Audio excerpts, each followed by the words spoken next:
À 36 ans, dans une déclaration aussi brève que dévastatrice, l'épouse de Bertrand Chameroy vient de mettre un terme à des années de silence étouffant. Le mot est lâché. Divorce. Un divorce fulgurant, officialisé dans la foulée d'une révélation fracassante qui secoue le microcosme médiatique français. Car ce n'est pas une simple séparation conjugale qui se joue ici. Il s'agit d'un véritable tremblement de terre émotionnel, d'un scandale soigneusement dissimulé qui éclate enfin au grand jour. Bertrand Chameroy, le chroniqueur au sourire désarmant, l'homme que l'on croyait discret, fidèle, loyal, vient d'être pris dans une affaire d'adultère d'une gravité insoupçonnée. Et plus encore, il vivait, selon plusieurs sources croisées, une double vie. Depuis plusieurs mois, des murmures circulaient, des regards fuyants, des silences pesants dans les couloirs des studios télé.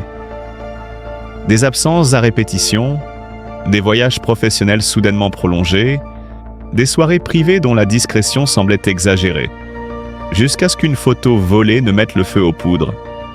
Bertrand, visiblement très complice, dans une attitude intime avec une femme inconnue, photographiée sortant d'un appartement du 9e arrondissement de Paris, tard dans la nuit, l'image, floue mais suffisamment éloquente, a suffi à déclencher une enquête discrète et impitoyable.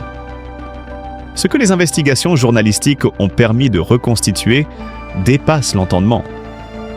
La mystérieuse femme ne serait autre qu'une ancienne attachée de presse, aujourd'hui reconvertie dans la production audiovisuelle. Selon les informations recueillies par nos soins, leur liaison aurait débuté en marge d'un tournage, dans un contexte à la fois professionnel et émotionnellement fragile pour Bertrand. Ce qui n'était au départ, selon ses proches, qu'une échappée éphémère, se serait transformé en une cohabitation cachée. Un appartement discret, des factures réglées en liquide, des déplacements soigneusement désynchronisés pour éviter toute suspicion. Pendant que sa femme officielle élevait leur fils à l'abri des regards, Bertrand menait une existence parallèle, loin des plateaux télévisés et des flashs. Mais comment une telle trahison a-t-elle pu rester enfouie aussi longtemps ? La réponse, complexe, réside dans le jeu des apparences, dans cette mécanique bien huilée du monde du divertissement où chacun protège l'autre pour préserver la façade.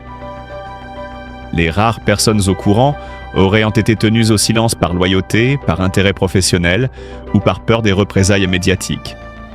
Les cercles privés se sont refermés, verrouillant les secrets, étouffant les soupçons. Jusqu'au jour où la femme trompée a décidé de parler. Dans un communiqué transmis à la presse, elle évoque des années de doute, de solitude imposée, d'humiliation silencieuse. Elle confesse avoir découvert la vérité il y a plusieurs mois déjà, mais avoir attendu, espéré, supplié pour comprendre, pour sauver les apparences au nom de leur enfant. En vain. Quand un homme choisit de bâtir ailleurs ce qu'il détruit chez lui, il faut savoir partir, écrit-elle avec une dignité bouleversante. Dès lors, une question brûle toutes les lèvres. Qui est véritablement cette femme qui a partagé la vie de Bertrand dans l'ombre ? Et surtout, pourquoi ce dernier a-t-il pris le risque insensé de tout perdre pour elle ? Certains avancent une passion foudroyante, d'autres une crise existentielle déguisée en quête de renouveau. Ce qui est certain, c'est que l'image lisse et irréprochable de Chameroy vient d'être définitivement écorchée. Il ne s'agit plus simplement d'un homme célèbre confronté à une erreur de parcours. C'est toute une construction médiatique qui vacille, celle d'un chroniqueur moderne, cultivé, empathique, érigé en modèle d'équilibre et de discrétion. Ce vernis vole en éclats. Et dans cette affaire, les dommages collatéraux sont considérables. Une famille détruite, une femme trahie, un enfant au milieu d'un fracas d'adultes. Bertrand, de son côté, garde pour l'instant le silence. Aucune déclaration, aucun commentaire. Ce mutisme stratégique interroge. Est-ce une façon de gagner du temps ? D'éviter la spirale infernale des confessions publiques ? Ou bien le signe d'un homme acculé, rattrapé par ses propres contradictions ? Le public, lui, attend des réponses. Et la presse continue de creuser. Dans cette histoire, il ne s'agit pas seulement d'un adultère, mais d'un effondrement intime qui expose, sans phare, la fragilité des vies sous les projecteurs. Le divorce de Bertrand Chameroy devient alors plus qu'un fait divers mondain. Il incarne, tragiquement, l'écart grandissant entre l'image et la réalité, entre ce que l'on donne à voir et ce que l'on tente de cacher. Une leçon douloureuse, peut-être salutaire, sur le prix à payer lorsqu'on joue avec la vérité. Il était l'élégance incarnée. Bertrand Chameroy, ce visage familier du petit écran, cet artisan du mot juste et du sourire complice, avait su gagner l'estime du public par une rare alchimie. Celle qui marie la légèreté du ton à la profondeur du regard. Mais derrière le vernis lisse des apparences, un drame intime couvait. Et lorsque la vérité a éclaté, c'est tout un équilibre que l'on croyait immuable qui s'est effondré. Depuis ses débuts dans l'univers souvent cruel de la télévision française, Bertrand avait imposé un style à contre-courant. Ni cynique, ni condescendant, il racontait l'actualité comme on raconte une histoire d'amour ou de doute, en épousant les failles humaines plus qu'en les jugeant. Il se tenait là, à la croisée du commentaire et de la confession, funambule des émotions sur le fil tendu de l'exposition médiatique. Et pourtant, c'est précisément dans ce monde de mots et de lumière que s'est noué un épisode à 1000 lieues de la lumière, fait de silence, de vertige, de décisions secrètes. Ce matin-là, il ne s'est rien passé d'extraordinaire. Du moins en surface. Un dimanche paisible, un appartement baigné de lumière, l'odeur familière du café. Sa femme, d'une discrétion rare, ne cherchait jamais à savoir ce qu'il taisait. Elle n'était pas de celles qui fouillent tout soupçonne. Elle croyait en lui, en ce qu'ils avaient bâti. Une confiance tranquille, presque naïve, fondée sur des années d'habitudes tendres et de gestes anodins. Mais ce jour-là, le hasard, ce traître sans visage, s'est invité sans prévenir. Une notification anodine sur une tablette allumée, un prénom inconnu, puis un message, une photo. Rien de scandaleux. Et pourtant, tout y était. Une complicité qui ne s'invente pas, une tendresse qui ne trompe pas. Il n'y avait pas besoin d'autres preuves. Le cœur comprend toujours avant l'esprit. Et dans cet instant suspendu, elle a su. La trahison n'était pas celle du corps, mais celle du cœur. Un monde intérieur s'était déplacé. Un lien s'était brisé. Mais ce qui rendit le choc plus cruel encore, c'était l'identité de cette autre femme. Pas une jeune stagiaire éblouie. Pas une collègue en quête de visibilité. Non, une femme de lettres. Discrète, plus âgée. Une écrivaine au regard dense, à l'intelligence tranchante. Le genre de femme qui ne séduit pas, elle bouleverse. Avec elle, ce n'était pas une aventure. C'était une échappée, un tremblement. Un miroir tendu à Bertrand, dans lequel il s'était vu autrement. Moins solaire. Plus nu. Elle ne l'avait pas attiré avec des artifices, mais avec cette écoute que seuls les cœurs cabossés savent offrir. Il s'y était laissé glisser, non pas par caprice, mais par besoin. Besoin de fuite, de vérité, de se sentir vivant autrement. Quand tout a été découvert, Bertrand n'a pas nié. Il n'a pas fui dans les dénégations. Il a parlé. Pas aux médias, pas sur les plateaux, mais à elle, à sa femme, à cette compagne de vie qu'il avait trahie sans fracas, mais avec profondeur. Il a dit les choses telles qu'elles étaient, non pas avec l'orgueil de celui qui justifie, mais avec l'humilité de celui qui reconnaît. Il a parlé de solitude intérieure, de fatigue du paraître, de ce besoin irrépressible d'être regardé autrement. Un aveu désarmant, sans mise en scène, un moment rare de sincérité absolue dans un monde de faux-semblants. Autour de lui, les regards ont changé. Les silences se sont épaissis. Les rumeurs ont couru, bien sûr. Mais Bertrand a tenu bon. Il a continué à apparaître, à faire son métier, à offrir ce qu'il savait faire. Cette lumière douce que les écrans captent, mais que peu comprennent. Il laisse rester debout, même sous la pluie. Il a accepté la honte, la colère, la perte. Et elle, sa femme, s'est retirée sans fracas. Digne, entière, blessée mais droite. Elle n'a pas crié, elle n'a pas réclamé. Elle a simplement disparu du cadre, sans jamais renoncer à sa propre histoire. Ceux qui la connaissent en parlent d'une femme rare, d'une douleur contenue, d'un silence habité. Ce drame n'a pas fait la une. Il s'est insinué comme une rumeur douce amère, une tragédie discrète dans les coulisses du monde médiatique. Mais il a laissé une trace, celle d'un homme qui, pour avoir trop longtemps porté le masque de la légèreté, a fini par trébucher sur sa propre vérité. Il n'a jamais crié, mais tout en lui parle. Dans le sillage discret laissé par le scandale, Bertrand Chameroy ne s'est pas effondré. Il a vacillé, certes, mais il a tenu. À contre-courant du tumulte médiatique, il s'est retiré, sans bruit, sans justification. Son silence n'était pas fuite, mais choix. Celui de la dignité, d'une introspection urgente et nécessaire. Loin des plateaux, l'homme a pris la place du personnage. Et ce que l'on a découvert, c'est un être au prisme ou avec sa propre chute, mais debout, profondément humain.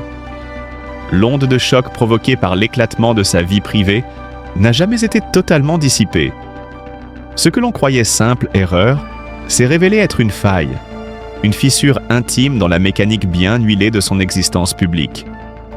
Car oui, il y avait une autre femme, une figure floue, jamais nommée, jamais exposée, une apparition aussi brève que décisive. Elle n'a rien revendiqué. Aucune interview, aucun cri, juste une disparition. Comme si elle avait compris, mieux que quiconque, qu'elle n'était qu'un fragment dans un récit plus vaste. Un éclat de vérité, éphémère, mais suffisant pour ébranler un homme. Et sa femme ? Elle n'a pas répondu à la tempête. Elle a vécu le séisme dans le silence, sans étalage. Peut-être parce qu'au fond, elle savait. Elle savait que l'amour n'est pas toujours synonyme de possession. Elle savait que la douleur, parfois, ne crie pas, mais transforme. Il n'y a pas eu de réconciliation publique, pas d'image attendue. Seulement cette impression d'une paix nouvelle, d'un respect mutuel bâti sur les ruines d'un passé encore brûlant. Des proches parlent de regards échangés, de gestes suspendus, d'une proximité sans retour à l'identique. Pas de renaissance, mais une cohabitation silencieuse des âmes. Depuis, Bertrand n'est plus le même. Sur les plateaux, son humour a gardé sa finesse, mais il y flotte une gravité nouvelle comme un souffle plus lent, plus habité. Ceux qui l'observent avec attention sentent ce changement, dans la cadence de ses mots, dans l'espace qu'il laisse à l'autre, dans cette lumière discrète au fond de son regard. Une lumière blessée mais vivante, car il a compris que ce qui touche n'est pas la perfection, mais la sincérité nue, celle qui surgit quand tout s'écroule. Il n'essaie plus d'être irréprochable, il assume désormais ses contradictions, ses hésitations. On le dit plus lecteur qu'avant, plus méditatif.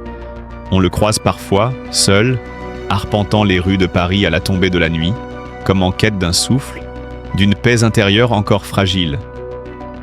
Il ne parle presque jamais de celle qui a brisé l'équilibre, peut-être parce qu'il sait que certaines vérités appartiennent à l'ombre.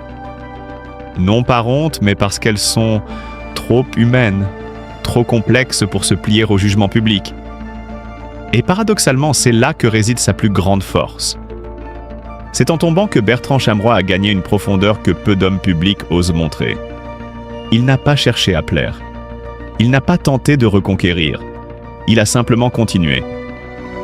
Lentement, humblement, avec cette beauté crue des hommes cabossés qui n'ont rien à prouver mais tout à transmettre.